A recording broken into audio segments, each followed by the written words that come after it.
Seperti yang sudah kita ketahui bahwa campuran terdiri atas dua zat atau lebih. Untuk memperoleh zat murni, penyusun campuran tersebut harus dipisahkan. Zat-zat dalam campuran tersebut dapat dipisahkan secara fisika. Prinsip pemisahan campuran didasarkan pada perbedaan sifat-sifat fisik zat penyusunnya, seperti wujud zat, ukuran partikel, titik leleh, titik didih, sifat magnetik, kelarutan, dan lain sebagainya.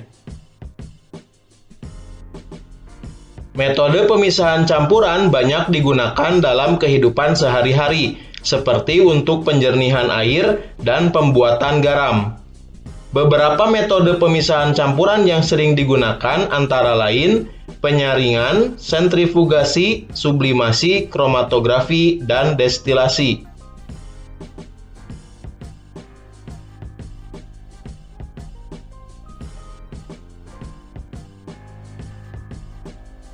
Salah satu metode pemisahan yang paling sederhana adalah metode filtrasi atau penyaringan.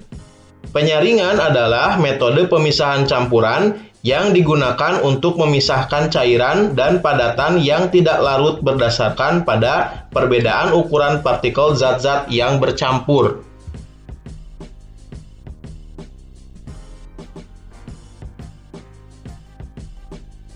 Metode sentrifugasi sering dilakukan sebagai pengganti filtrasi jika partikel padatan yang terdapat dalam campuran memiliki ukuran sangat halus dan jumlah campurannya lebih sedikit. Metode sentrifugasi digunakan secara luas untuk memisahkan sel-sel darah merah dan sel-sel darah putih dari plasma darah. Dalam hal ini, padatan adalah sel-sel darah merah dan sel-sel darah putih yang akan mengumpul di dasar tabung reaksi, sedangkan plasma darah berupa cairan yang berada di bagian atas.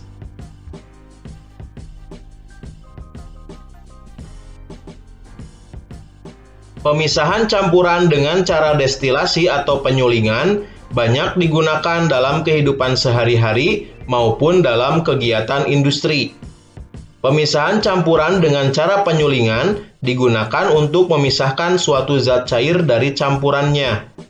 Prinsip kerjanya didasarkan pada perbedaan titik didih dari zat cair yang bercampur, sehingga saat menguap setiap zat akan terpisah.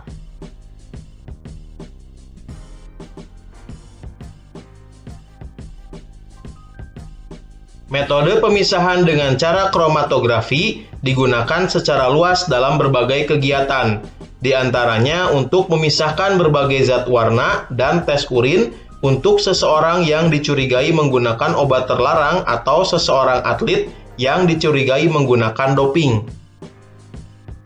Pemisahan campuran dengan cara kromatografi pada umumnya digunakan untuk mengidentifikasi suatu zat yang berada dalam suatu campuran.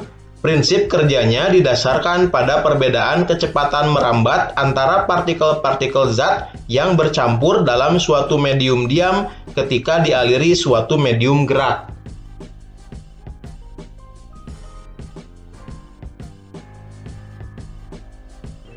Prinsip kerja metode pemisahan campuran dengan cara sublimasi didasarkan pada campuran zat yang memiliki satu zat yang dapat menyublim, atau perubahan wujud padat ke wujud gas, sedangkan zat yang lainnya tidak dapat menyublim. Contohnya, campuran iodin dengan garam dapat dipisahkan dengan cara sublimasi.